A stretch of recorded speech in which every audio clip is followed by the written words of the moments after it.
Okay, let's unpack this.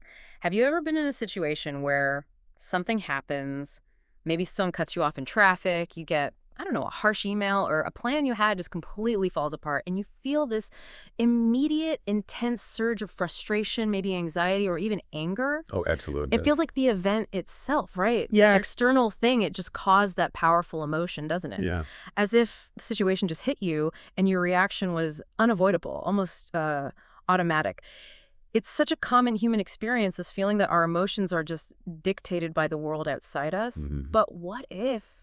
What if the true source of our distress isn't out there in the world or what other people do, but actually right here inside us in how we choose to see things? Yeah. What if our suffering is less about what actually happens and way more about our internal story, our narrative about what happens? And it's exactly where we start this deep dive. Yeah. Because what's really fascinating here is that for centuries, philosophers, especially the Stoics, have argued this exact point. It's remarkably consistent. Yeah. They argued, or maybe they deeply believed and taught, that our suffering isn't actually determined by external events themselves.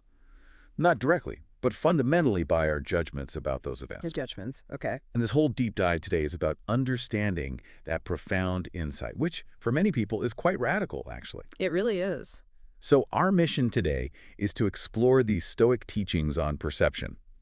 They saw it as the foundational discipline, the starting point for living a tranquil and objective life. The foundation makes sense. Yeah, so we'll dive into why our judgments have such immense power, what truly is within our sphere of control, what isn't a huge piece of this, and maybe most importantly, how we can practically cultivate a more objective way of seeing the world. Okay, practical tools. Good. Exactly. And to guide us, we'll lean heavily on the wisdom of, well, the big figures. Epictetus, Seneca, Marcus Aurelius. Learn how they taught to strip away our subjective, emotional, often irrational labels to get to the truth of what's actually happening. And this isn't just, dusty old philosophy. It really feels like a blueprint for navigating the complexities of modern life with, hopefully, a bit more inner peace. It's a truly powerful challenge to just our everyday experience, isn't it? Because we all walk around with this constant internal narrator, right? Just ceaselessly interpreting, labeling everything that happens. Instantly. Like, think about that flat tire example. It's not the flat tire itself that ruins your whole day, is it? Probably not, no. It's your opinion, your judgment that a flat tire is a terrible, frustrating, day-destroying catastrophe.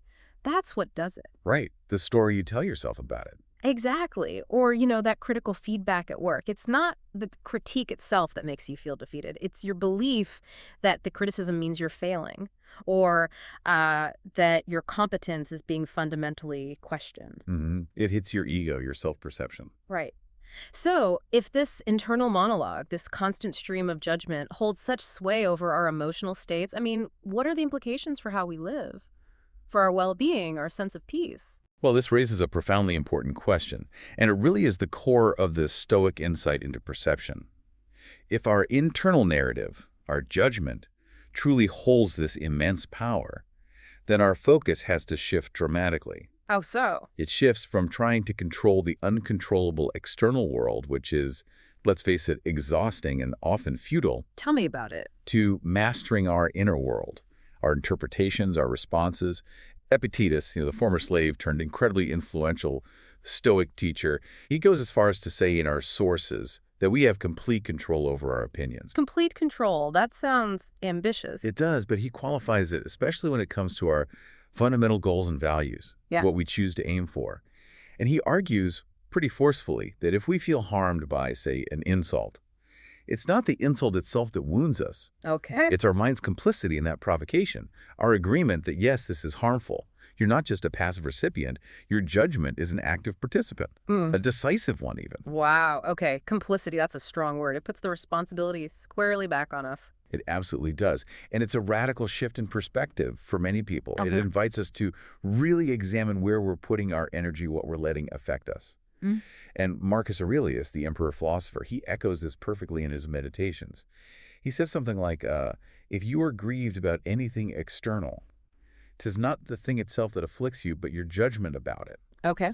Yeah. And it is in your power to correct this judgment and get quit of it. Oh, okay. That's the kicker. You can change the judgment. You can just change it. Well, not instantly perhaps, but through practice, yes. Yeah.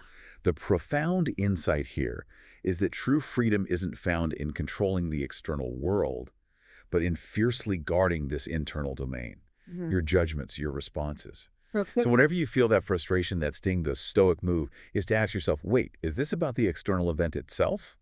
Or is it about my response to it, a response that is actually fundamentally within my control? That mental pivot, that's the first step. That's the first crucial step to reclaiming your power, your inner peace.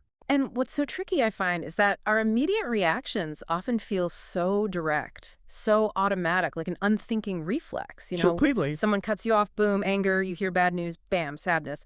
It feels like there's no space in between. It really does. But the Stoics are saying there's a crucial step, often unnoticed, but it's there, in between the event and the emotion. Yes.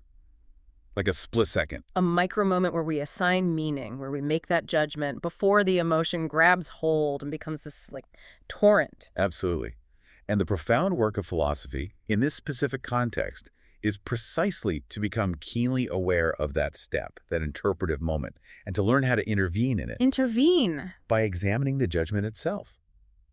As the material we looked at indicates, this initial principle that emotions stem from judgment, it can feel incredibly counterintuitive at first. Definitely. Our minds constantly present us with the opposite impression, right? An illusion that seems really convincing, that our reactions are direct, spontaneous, and don't involve any judgment we could possibly alter. Yeah, you just feel the feeling. You just feel it and assume it's a direct result of the event. But the Stoics see this as an illusion, a kind of trick of the mind. Okay.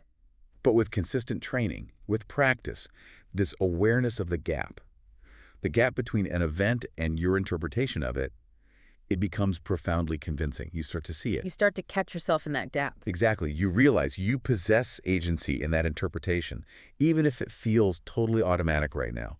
Think of it like a trained athlete. They learn to react consciously, strategically, not just purely instinctively. They gain control over their movements through practice. Right. Muscle memory, but for the mind. Precisely. This inner work is exactly that, but for your mind, for your judgments. And it sounds like this isn't just about, abstract theories floating around. Epictetus famously saw the philosopher's role as being like a doctor. Yes. And his school was like a hospital for souls. He wasn't just teaching academic ideas or debating concepts. He was offering a practical cure, wasn't he? A cure for our internal problems, these errors and passions we were just talking about, which he saw as like diseases of the soul. Indeed, that analogy is absolutely central to understanding his whole approach. Epictetus aimed to alleviate these deep-seated errors, these destructive passions that arise from purely reactive, unexamined attitudes. It's therapeutic. Deeply therapeutic. Yeah. This approach isn't just about understanding what's true philosophically, it's about actively applying it, like a potent medicine for our inner lives. The goal is to heal the distortions in our perception, the faulty judgments that lead directly to suffering.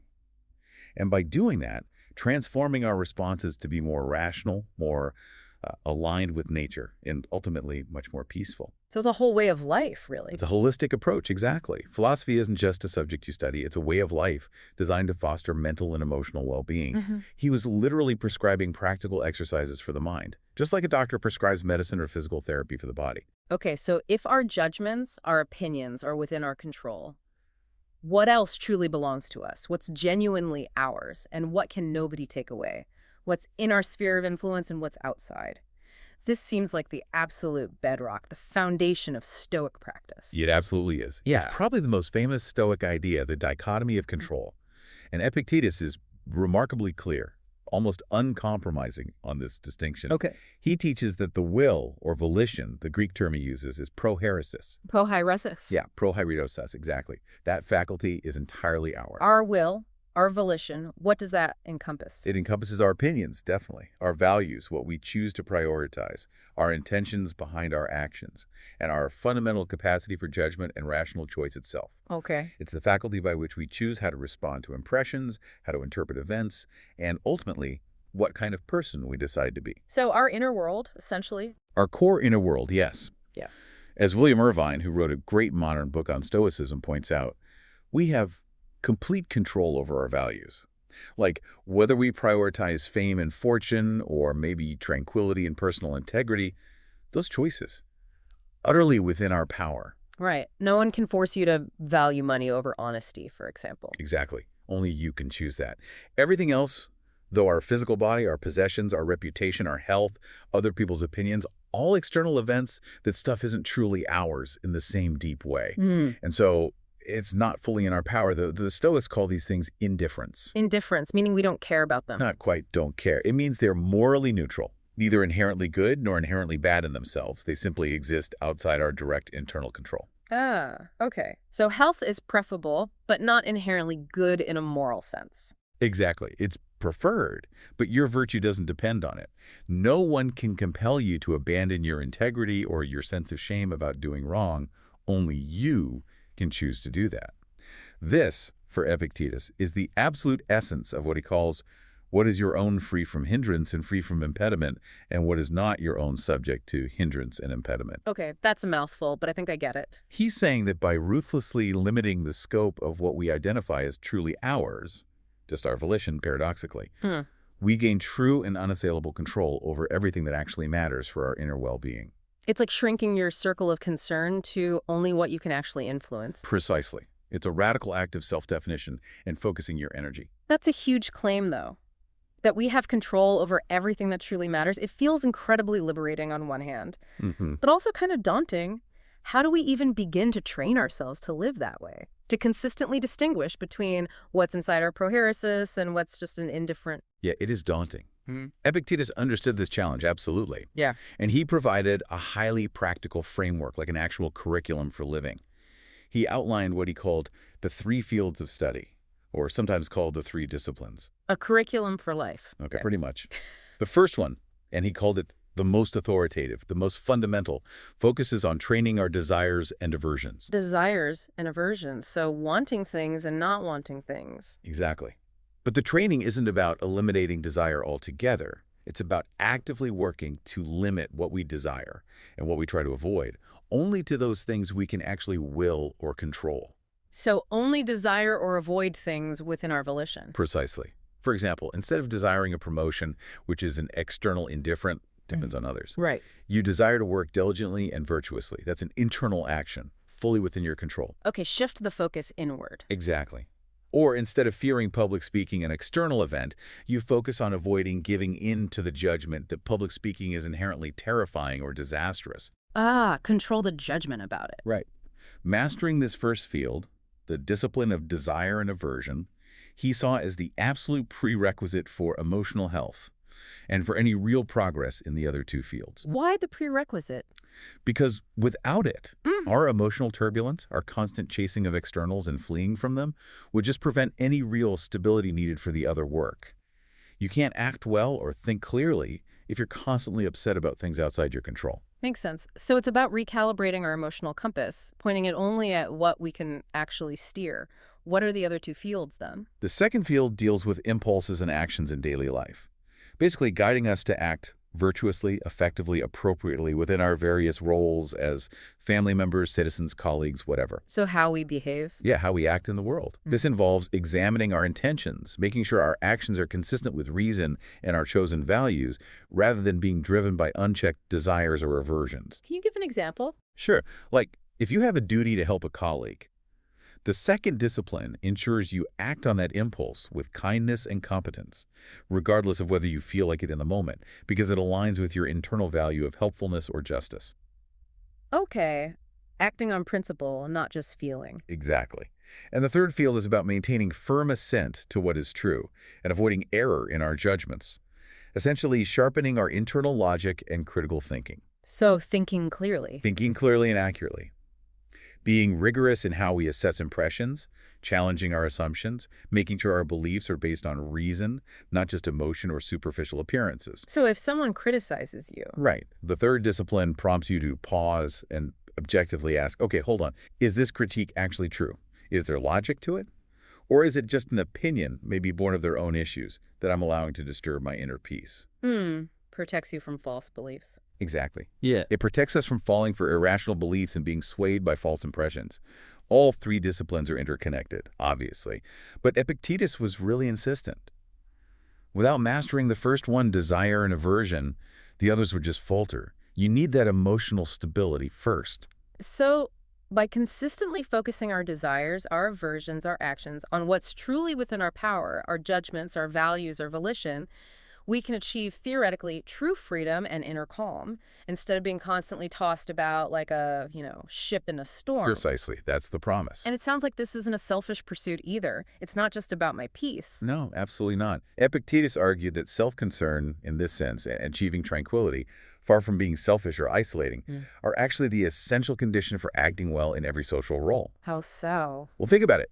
Only those who have limited their desires and aversions to what they can actually control, who are genuinely at peace with themselves, only they possess the right kind of stable disposition to truly care effectively about other people. Right. If you're a wreck yourself, it's hard to help anyone else properly. Exactly. An emotionally turbulent person, constantly buffeted by external events, is much less likely to be a steady friend, a wise leader, or a patient parent. Yeah. Right. Yeah, definitely. This unimpeded volition, this inner fortress, which, leaves its intense mark on Marcus Aurelius later, it's distinctive in its emphasis and absolutely central to Stoic happiness, or eudaimonia. That inner citadel. The inner citadel, exactly. A place that external events cannot breach. It allows us to face the world with strength, with purpose, and with a genuine capacity for pro-social action, for helping others, because our own inner house is in order. That's a profound idea of freedom, this internal control, especially when you think about the Stoic view of the universe as, well, a determined system.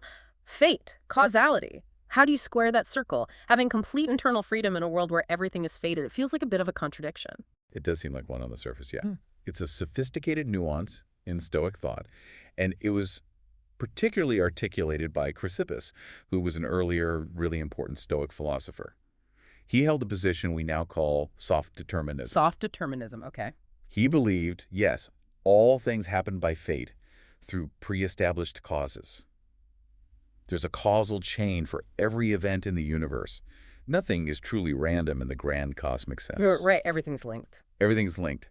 However, he also maintained that our motions of minds are voluntary. Okay, how does that work? It's not a contradiction for the Stoics, because our internal processes, our assent to impressions, our rational choices, they are part of that causal chain. Ah, okay. Our choices are links in the chain, too. Exactly. The external event presents an impression to us, but it doesn't compel our assent. It doesn't force us to agree with it or act on it. We still have the freedom, the space, to assent to that impression or to suspend judgment. Now, our assent, our decision to agree with an impression, yes, this is truly bad, or to act on an impulse, I must have that thing. That decision is determined by our overall psychology, our character, our formed values, which are themselves products of prior causes. So our choice is determined, but it's still our choice. In a sense, yes.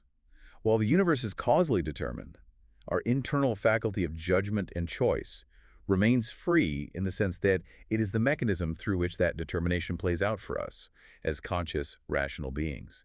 We're still responsible for our choices, even in a determined world, because those choices flow from our character, our reasoning faculty. Tight subtle. It is. We are free to choose, even if that choice is ultimately a determined outcome of our nature interacting with the universe's flow.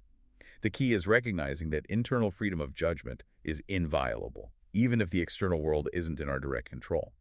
We are active participants in our destiny, even if the stage is already set, so to speak. We write our lines within the play.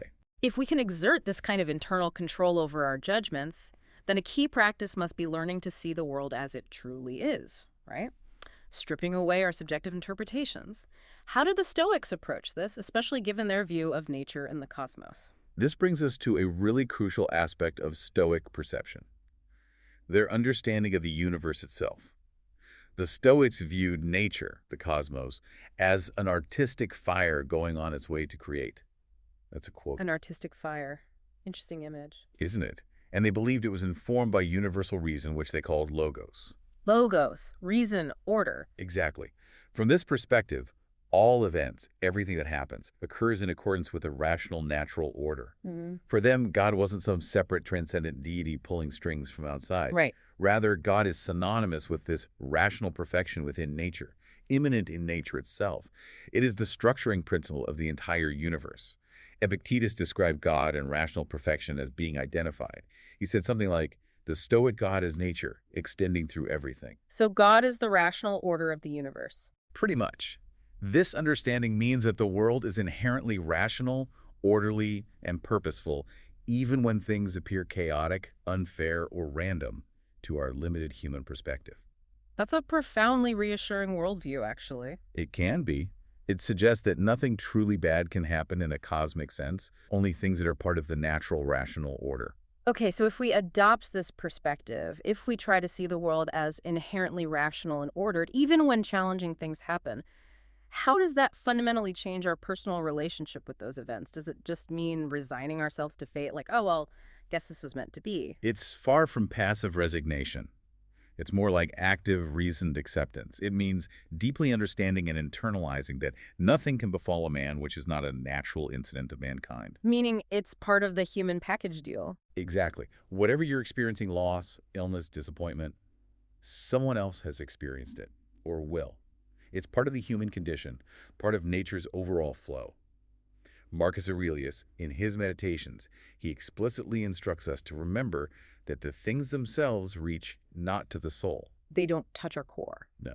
Yeah. But stand without, still and motionless. All your perturbation comes from inward opinions about them. Ah, back to the opinions, the judgments. Always back to the judgments.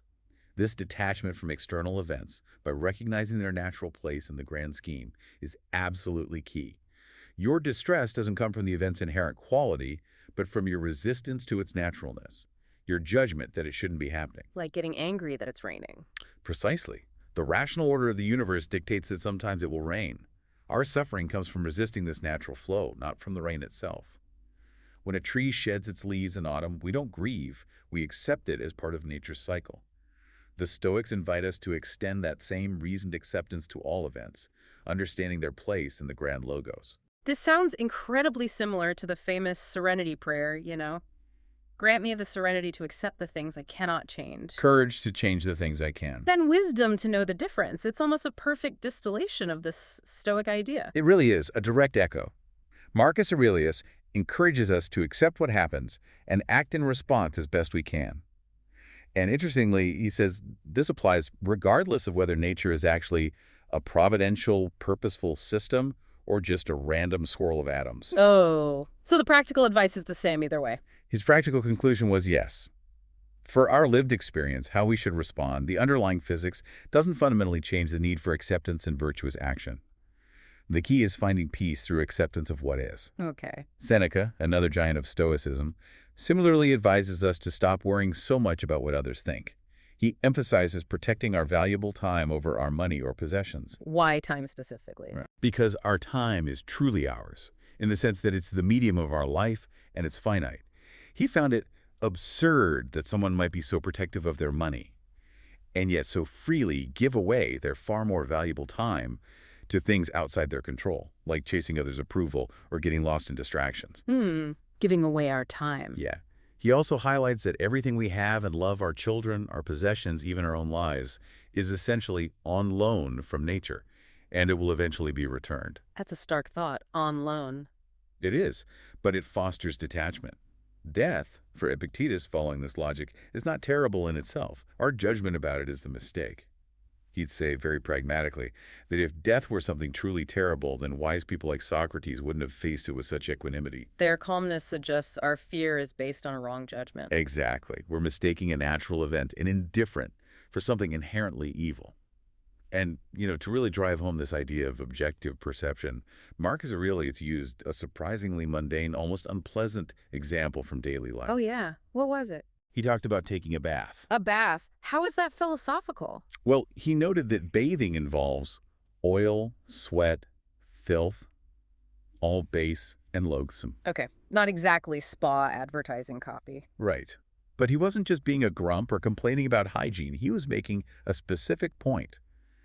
By stripping away our expectations, our romantic notions, or our emotional filters about things, even simple daily activities, we can see them for what they actually are. Objective. Just the raw facts of the matter. Just the raw facts. He's saying, don't sugarcoat it. Don't ignore the messy reality. Just observe it as it is, without adding your personal layer of disgust or desire or expectation.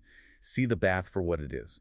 Water, soap, oil, sweat, dirt, period. It's a very practical mental exercise and It observation. really is. And here's where it gets really interesting for me.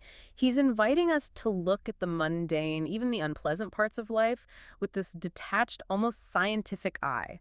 Not through a filter of, oh, this is gross, or, oh, this should be relaxing. This practice lets us observe without our emotions immediately hijacking the whole experience. It's like I don't know, a mental shower, cleansing our perceptions of all the emotional gunk, letting us see the stark reality of the situation rather than our charged up interpretation of it. That's a great way to put it. A mental shower.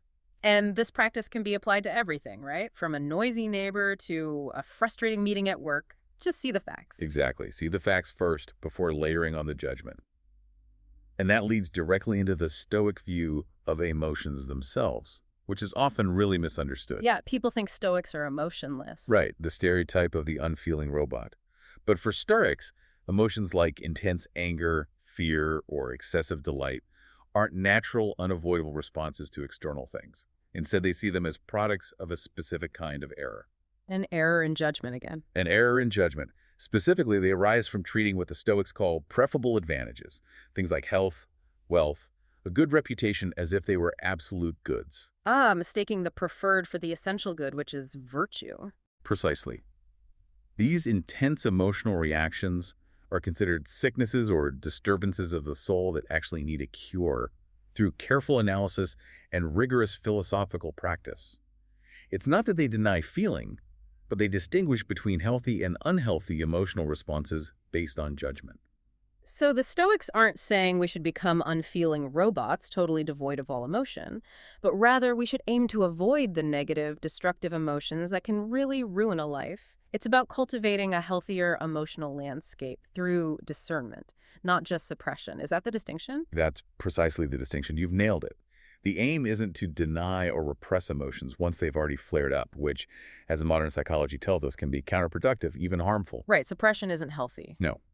Instead, the Stoic goal is to avoid having those destructive emotions in the first place. And how do you do that? By rigorously scrutinizing and correcting the judgments that give rise to them. Nip it in the bud. Exactly. As the material we looked at highlights, we'll still experience what they called first movements, those involuntary physiological jolts like jumping at a loud noise, flinching from a sudden movement, maybe a momentary blush of embarrassment. The body's initial reaction. Right, those are natural precognitive reactions. They happen before judgment fully kicks in. But the Stoic goal is not to allow these first movements to develop into full-blown destructive passions. Things like rage, resentment, bitterness, jealousy, obsession, perpetual fear, or excessive attachment. Those are the emotions they see as truly problematic. Yes, those are the ones the Stoics believe can truly ruin a life, leading to irrational behavior, poor decisions, and constant inner turmoil. And these are the ones we can prevent, or at least significantly mitigate, by correcting our underlying judgments about what's truly good or bad, what's in our control and what isn't. It's about not assenting to the initial impression that something is truly terrible or truly wonderful in a way that generates uncontrollable passion. Seneca, in particular, he vividly described emotions like anger and jealousy as a temporary madness. Temporary madness. Strong words. Very. He wasn't just being poetic, he was making a deep philosophical point about the complete loss of rational control that comes with these intense passions. Uh-huh. He used this powerful analogy, comparing being consumed by anger to be thrown off the top of a building and hurtling towards the ground, completely out of control. Wow. That's a visceral image. Isn't it? Once anger takes over, he argued, it compromises the entire mind. It makes rational action, clear judgment, any kind of inner peace impossible. It's a striking image of self-destruction, the complete surrender of our rational faculty to passion. That's an incredibly powerful analogy. It makes it abundantly clear why it's so crucial to catch these judgments early, before they gain that kind of momentum and just sweep us away. Absolutely. It emphasizes the absolute urgency of this daily practice of perception, of checking our judgments at the door, so to speak. It's like installing a mental safety net before you get near the edge. Which brings us directly to, okay, how do you actually do this? How do you cultivate this objective perception? Because it's definitely not just intellectual understanding. Right. It's got to be practice. It's active, consistent training, just like an athlete trains their body. One very practical exercise suggested, for new Stoics really, for anyone grappling with daily frustrations, is to spend some time in the morning, or maybe right before a situation, might be stressful. Pre-gaming it, mentally. Exactly. Mentally pre-gaming. contemplating potential frustrations, and consciously applying this principle. Separate the event from your judgment about it. You mentally walk through possible scenarios, an argument with a colleague, getting stuck in traffic, a project delay, and you consciously choose in advance how you will judge and respond, stripping away those default emotional labels. So it's active mental rehearsal. Active daily discipline, not a passive philosophy you just read about once. That's where it really transforms from just theory into actual practice. And I find that so compelling. It's not just about reading books or, intellectualizing about virtue. It's about doing. It's about consistent application. Yeah. Training your mind like an athlete trains their body. Epictetus himself, you mentioned him earlier, he really urged this. He famously challenged his students to show their progress, not just talk about it. Yeah, he wasn't impressed by talk. No. He'd say something like, "Show me your shoulders." And then if the student did, he'd reply, "Here are my halters." Those weights athletes used back then? Right, the jumping weights. Yeah. And Epictetus would say, "I wish to see the effect of the halters." He wanted to see the practical results, the visible transformation in how they lived, how they reacted, not just their theoretical knowledge or how eloquently they could discuss philosophy. If you wanted to see the mental muscles. Exactly. Were they actually stronger, calmer, more resilient when faced with life's real weights?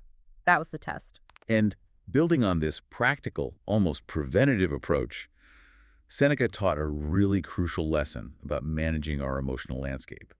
He said that limiting desire helps to cure fears. Limiting desire helps cure fear. How does that work? He quoted another Stoic philosopher, Cato, who said, "Cease to hope and you will cease to fear." Cease to hope. That sounds bleak. It sounds bleak initially, but Seneca explained it.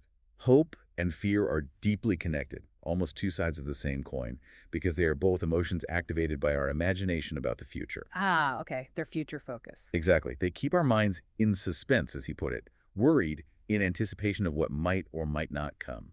They pull us out of the present moment. Think about it. When you hope intensely for a specific future outcome. You're also setting yourself up to fear not getting it. Precisely. You simultaneously open yourself to the fear that it might not materialize. So by focusing intensely on what's immediately before us, on the present moment, and on what is actually within our immediate control right now, You cut off the fuel for both hope and fear about the uncontrollable future. you mitigate those future-oriented anxieties, yeah. You free yourself, to some extent, from their grip. It's a powerful technique to bring your mind back to what is controllable and real right here, right now, rather than being swept away by imagined futures, good or bad.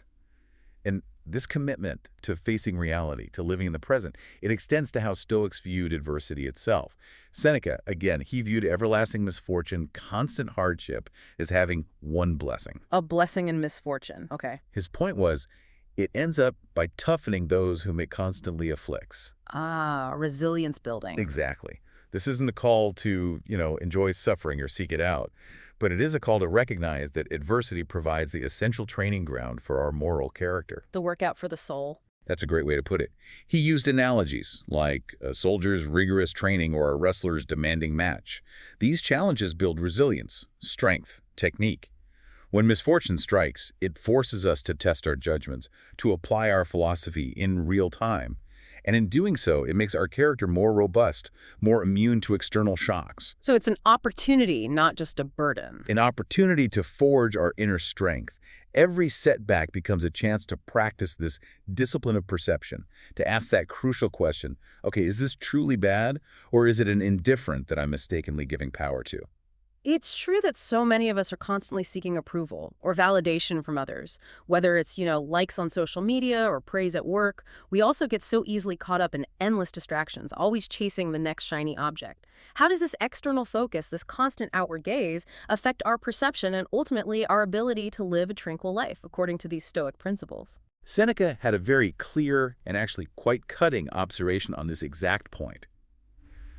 He argued it's utterly absurd how protective we might be of our money or our material possessions. Yeah, we guard those carefully. We do, yet we so freely give away our far more valuable time, our life, essentially to worrying about others' opinions, to getting lost in frivolous distractions, or chasing external validation that might never come or might not satisfy us if it does.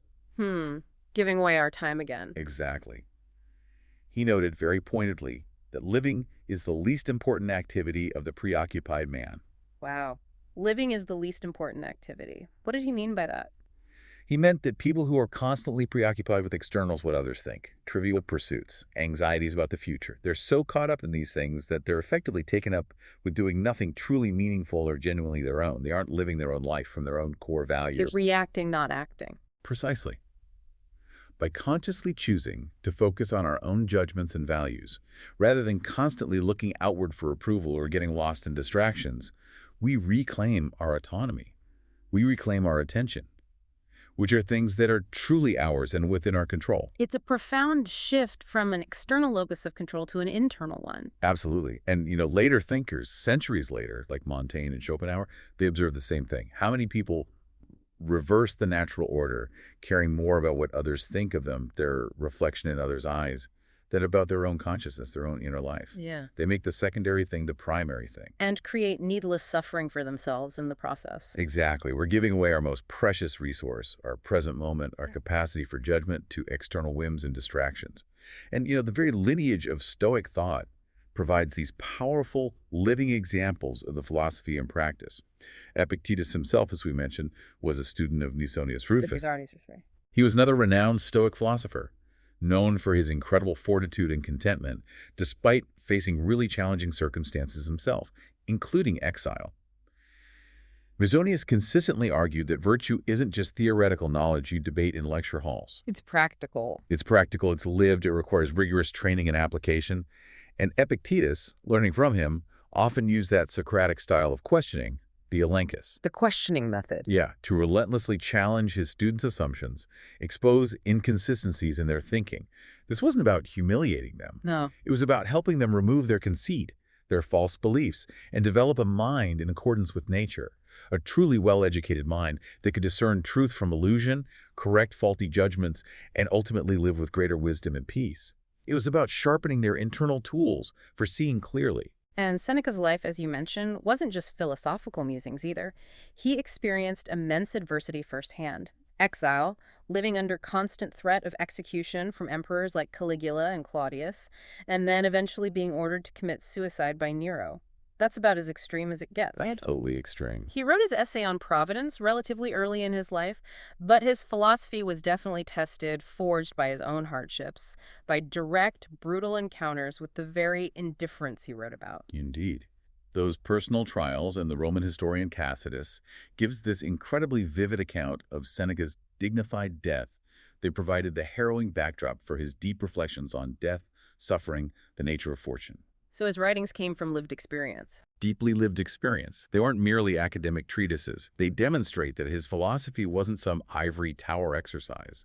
It was a practical toolkit, a lived practice for navigating a truly tumultuous existence, especially when confronted with the ultimate external event, death itself, which, as we said, he viewed not as terrible, but as indifferent, a natural part of life's loan from nature being recalled. Facing the ultimate indifferent. Exactly. He consistently taught that everything we have is on loan, and its eventual return should be accepted with equanimity, not fear or despair. His life and his death became a testament to the power of perception in the face of absolute external loss. And then think about an emperor, Marcus Aurelius. With all the immense power and, frankly, the crushing responsibility of his position, ruling the largest empire in the Western world at the time. The weight of the world on his shoulders. Literally. Yet even he, despite all that external might, still found it absolutely necessary to engage in this deep personal practice of perception. He kept that personal notebook, what we now call the Meditations. Which wasn't meant for publication, right? It was for himself. Exactly. It was private. He used it to process his daily experiences, to prepare himself for challenges, and constantly remind himself of these core Stoic principles. Like little mental notes to self? Precisely. It was a private, daily exercise in cultivating objective perception, reminding himself over and over that the world is a continual change. Life is opinion. He would literally tell himself to retire into this little part of yourself, his inner governing reason, his prohairesis, to find clarity and calm amid the absolute chaos of imperial duties, wars, plagues, betrayals, the unrelenting pressure of external events. He was actively training his mind every day to see things as they were, to avoid adding those extra layers of judgment that would disturb his peace, even in the most demanding circumstances imaginable. It's truly incredible how relevant these ancient ideas remain today. They just seem to transcend centuries and cultures. Where do we see this philosophy echoing in, say, modern approaches to mental well-being or resilience?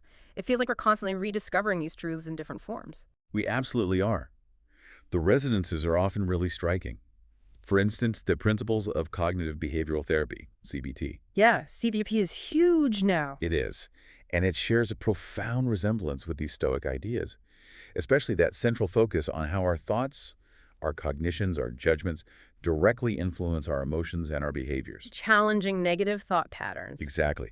CBT encourages individuals to identify and actively challenge irrational thoughts, automatic negative thoughts, core beliefs, which is very much like the Stoics meticulously challenging erroneous judgments and faulty impressions. It's a very similar mechanism. Hmm. But perhaps even more profoundly, think about Viktor Frankl's logotherapy. Ah, from Man's Search for Meaning. Exactly. Yeah. Developed from his harrowing experiences in Nazi concentration camps. Logotherapy powerfully emphasizes the power of choice in our attitude towards suffering, even when everything else is taken away. That last human freedom. That's what he called it. Frankl stated, quite incredibly, that we never have nothing, as long as we retain the freedom to choose our response to a situation. That echoes Epictetus's core message almost perfectly, that our internal freedom, our prohairesis, is inviolable, even in the most unimaginably dire circumstances, where all external freedom is utterly stripped away. Wow. For Frankl, meaning isn't passively received from the world, it's actively discovered or created through our chosen actions and attitudes. It's not given by external circumstances. This fundamental connection to the power of choice, even in the most extreme situations, is just a stunning testament to the enduring, universal power of these ancient Stoic insights. It shows their practical application in finding meaning and resilience right in the midst of profound suffering. Today, we've really taken a deep dive into this profound, yet somehow deceptively simple Stoic idea that our suffering comes not from events themselves, but really from our judgments about them. By embracing this foundational Stoic discipline of perception, by learning to strip away our subjective labels and try to see things objectively, we can genuinely start to take control of our inner world. We can find more tranquility and really transform our relationship with life's inevitable challenges. It feels like a continuous but really empowering journey. It really is continuous, and we've seen how figures from the ancient world, Epictetus, Seneca, Marcus Aurelius, and even modern thinkers like Viktor Frankl, have all championed this core idea that what is truly up to us, what's really in our control, is our faculty of judgment and choice, our prohairesis. That inner citadel. That inner citadel. This internal freedom, untrammeled by externals, that's the path to tranquility and a well-lived life. It is the ongoing work of seeing clearly, trying to see without illusion, and choosing our response with wisdom. So, as you, the listener, go about your day, and the world inevitably presents you with challenges, big or small, maybe take a moment to pause. If the world is constantly changing, and life is, as Marcus Aurelius said, ultimately just opinion, what unspoken judgment might you be holding on to right now? What interpretation might be causing you unnecessary suffering? Yeah, what lens are you applying to your current situation that could perhaps be adjusted even just slightly to reveal a more objective, less painful truth? Consider the things that are causing you the most distress right now. Are you maybe mistaking an indifferent, something morally neutral, like, I don't know, a lost object, a rude comment online, a missed opportunity? Are you mistaking that for a genuine evil? Or is your mind, as Epictetus might say, complicit in the provocation? Are you giving power to something that, objectively speaking, maybe has none over your inner state? The profound invitation from the Stoics, and it's an invitation for lifelong practice, is to continually ask yourself this question. Can I choose to see this differently? Can I choose to judge this in a way that aligns with reason, with nature, and preserves my inner peace? That question, that pause, that's your key to building an unshakable inner world.